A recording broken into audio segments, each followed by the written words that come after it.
Hello, আসসালামু আলাইকুম। আপনারা সবাই কেমন আছেন? আশা করি ভালো আছেন। আপনারা দেখতে পাচ্ছেন যে কত সুন্দর পরিবেশ চারপাশে। দেখতে পাচ্ছেন সুন্দর একটা পরিবেশ। আর সাইডে দেখতে পাচ্ছেন যে রেল লাইন রয়েছে, উপরে আরও নিচে রয়েছে তল দিয়ে রাস্তা, অর্থাৎ তল ফোকা যেটা বলি আমরা। আর তারপরে রয়েছে দেখতে পাচ্ছেন যে পরিবেশটা কত সুন্দর পরিবেশ। সাইডে ওপর দিয়ে যাচ্ছে ট্রেনের লাইন। আর দেখতে পাচ্ছেন এটা আমাদের ছোট্ট একটা ফিল্ড। এই তারপরে এই পরিবেশটা চারিদিকে আমি ঘুরে একটু দেখার চেষ্টা করছি আপনাদেরকে, আপনারা বুঝতেই পারছেন। তারপরে এই যে ব্যারিকেডটা ইদানিং দেওয়া হয়েছে, আগে কিন্তু এই ব্যারিকেডটা কিন্তু ছিল না, ইদানিং দেওয়া হয়েছে ব্যারিকেডটা। জানি না কিছুর জন্য ওরা দিয়েছে, রেলওয়ের তরফ থেকে, জানি না কিছুর জন্য দেওয়া হয়েছে, বাট দিয়েছে।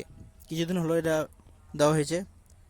আর পরিবেশটা দেখুন জাস্ট কত একটা মনোরম, মুগ্ধকর পরিবেশ। কিছুক্ষণ আগে কিন্তু বৃষ্টি হচ্ছিল, অর্থাৎ বৃষ্টি হওয়ার পরে পরিবেশটা মানে প্রকৃতির একদম সবুজে ভরে গেছে, যেন এরকম মনটা ভরে যায়, একদম এরকম অবস্থা। তারপরে হচ্ছে দেখতে পাচ্ছেন আমি কিন্তু হেঁটে মানে ওপরে যাওয়ার চেষ্টা করবো একটু, মানে ট্রেনের লাইনের দিকে।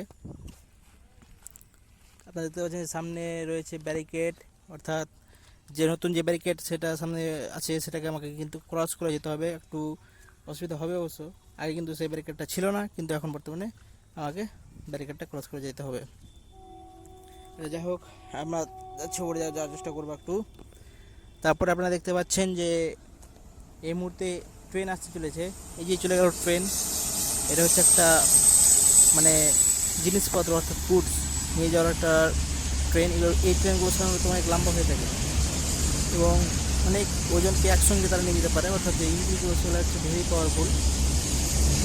এবং আগে কিন্তু এই ইঞ্জিনগুলো কিন্তু আমরা দেখেছি ছোটোবেলায়, এগুলো হচ্ছে ওই মানে পেট্রোল, সরি মানে ডিজেল চালিত যে ইঞ্জিন, সেই ইঞ্জিন দ্বারা কিন্তু নিয়ে যাওয়া হতো। এখনও কিছুটা চলে, কিন্তু এখন বেশিরভাগ ইলেকট্রিক হয়ে গেছে।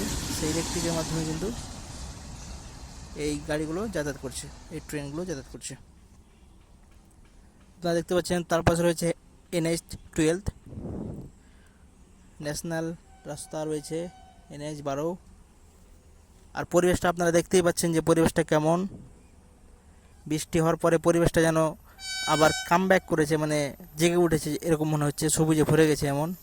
তো সব কিছুরই প্রয়োজন রয়েছে, বৃষ্টি হওয়া দরকার আছে, আর না হলে কিন্তু সমস্যা। যাই হোক, সব কিছুরই দরকার আছে পৃথিবীতে। তারপর দেখতে পাচ্ছেন যে সামনে কিন্তু আরেকটা ট্রেন চলে আসলো এই মুহূর্তে। একটা ট্রেন গেল, এটা একটা যে লাইন, সেই লাইন দিয়ে কিন্তু তারপরে একটা লাইন দিয়ে ট্রেন চলে আসলো। এই লাইনে কিন্তু ট্রেন কিন্তু কারোর জন্য দাঁড়ায় না। কারণ কী করে, ট্রেন লাইনে ঘুরতে আসে, ঘুরতে কী হয় যে তারা ভাবে হয়তো যে আমি একটা কিছু করে নিই, বা হয়তো খরচ করে যাবো, বা ট্রেন আমাকে যাবে না, এরকম কিন্তু হয় না। তো পাইলট যারা থাকে ওরা কি জীবন থামায় না, না, তারা চেষ্টা করে থামাবার, তারাও চেষ্টা করে যে বাঁচানো যায় যতটা সম্ভব বাঁচানো। কিন্তু এত বড় গাড়ি হঠাৎ করে থামানো সম্ভব হয় না। তার জন্যে কী হয় যে অনেক সময় ট্রেন কিন্তু মানে বাঁচায় না, চলে যায়, একদম পার করে চলে যায়। আপনারা দেখতে পাচ্ছেন যে এটা হচ্ছে ব্রিজ, আর ব্রিজের ওপরে যেটা দেখতে পাচ্ছেন এটা হচ্ছে মানে পায়ে হাঁটার জন্য রাস্তা রয়েছে। তারপরে দেখতে পাচ্ছেন যে সাইডে যে ব্রিজের নিচে রয়েছে কি নদী রয়েছে, পাগলা নদী যেটা বলছে। তারপরে ডান দিকে দেখতে পাচ্ছেন গাড়ির ব্রিজ রয়েছে ডান দিকটাতে। আর এই বাম দিকে রয়েছে ওই যে বাম দিকে দেখার চেষ্টা করবো, বাম দিকে রয়েছে হচ্ছে বাঁধের ব্রিজ, অর্থাৎ এখানে তিনটা ব্রিজ আছে পরপর একদম। তো একটা এই যে দেখতে পাচ্ছেন ওই যে সাইডে, এটা হচ্ছে বাঁধের ব্রিজ, যে বাঁধে যে রাস্তা আছে সে বাঁধের ব্রিজ। এটা হচ্ছে সোনামলের ওখানে, কলেজ মোড়ের ওখানে ওই জায়গাটা। আর এখানে নিচে হচ্ছে পাগলা নদী। আর ব্রিজটা দেখতে পাচ্ছেন, পরিবেশটা দেখুন, পরিবেশটা একদম চমৎকার, মুগ্ধকর করবো একদম পরিবেশ। আর বাকি দেখতে পাচ্ছেন এগুলো সব মানে একটু রিপেয়ারিং করা হয়েছে ব্রিজটা, কালারটা আপনারা দেখতে পাচ্ছেন একটু ভালো হয়েছে।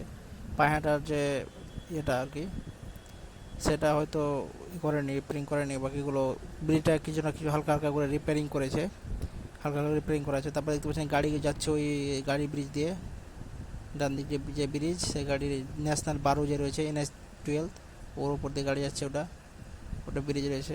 তারপরে দেখতে পাচ্ছেন কলেজ আছে, ওই কলেজের যে গ্রাউন্ড, ওটা কলেজ, কালীচক কলেজের গ্রাউন্ড, যে কালীচক যে কলেজ রয়েছে সেই কালীচক কলেজের গ্রাউন্ড এটা। তারপরে দেখতে পাচ্ছেন পরিবেশটা